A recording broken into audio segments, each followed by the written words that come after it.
When you take a look back at games that caused a bit of controversy, it's always good for a laugh because today they all seem pretty tame. In 1988, Namco released an arcade machine called Splatterhouse, one of the first true horror games.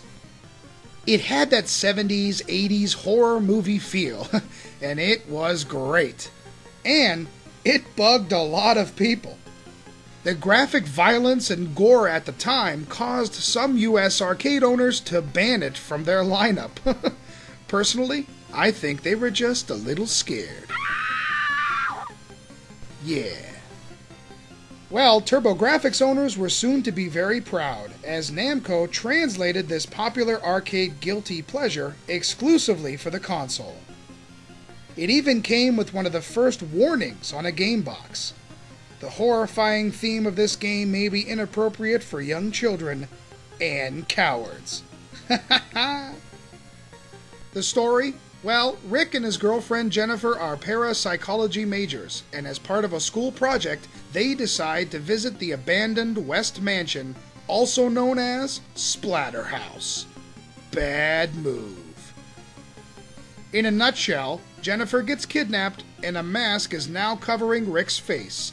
A mask with ancient spiritual powers that he must depend on for the strength to survive. Splatterhouse is a basic 7-stage side-scrolling action game.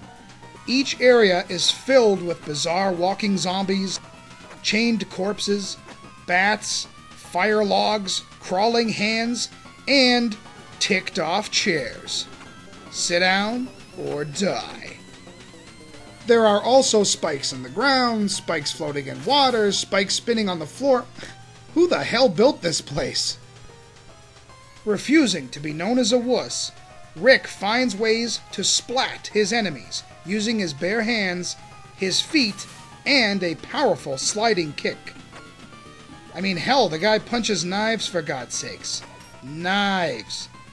Can we say hardcore? Conveniently, various weapons are scattered around, including the popular 2x4, which slams the enemies against the back wall. It is just sickly satisfying. There is the golden cleaver, which can be swung like a baseball bat, and the shotgun that holds 8 rounds. Rick can also toss stones, monkey wrenches, and spears, which are a bit more powerful than his bare hands. Now, the first couple of stages are pretty short, with only a few areas, but later there are some alternate paths that can be taken sometimes by your choosing, other times by someone else's.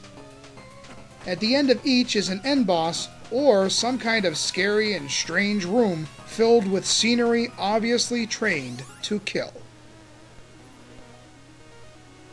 Now, the graphics in Splatterhouse are gross, bizarre, and very dark.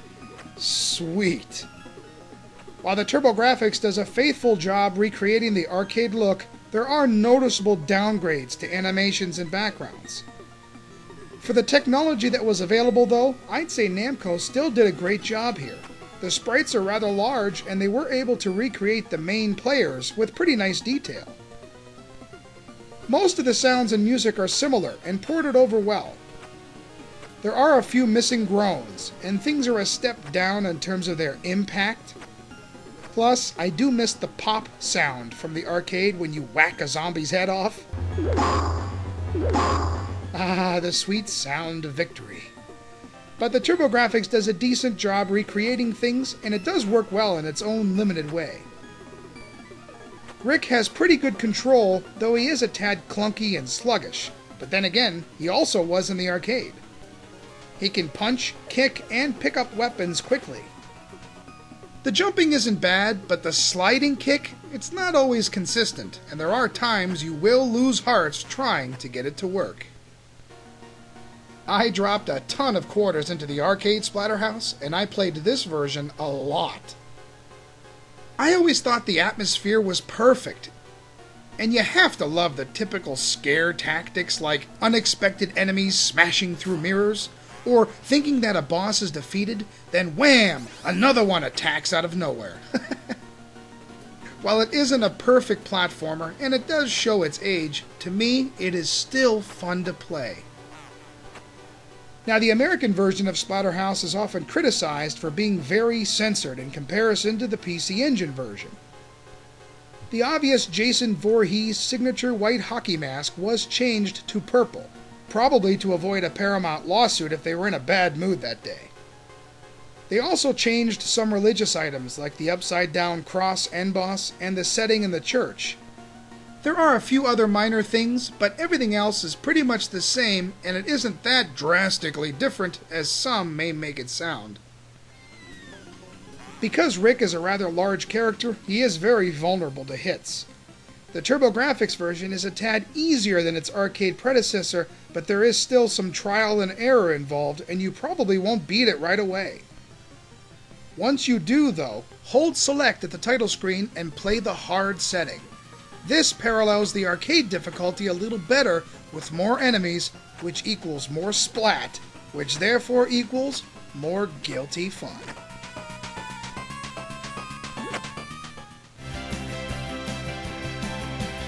Splatterhouse on the Turbo is a pretty darn close translation to the arcade platform Gorefest.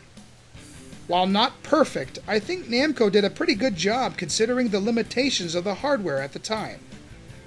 Every stage is included, and if you enjoy the game like I do, I think you'll find the TurboGrafx version is a lot of fun to play.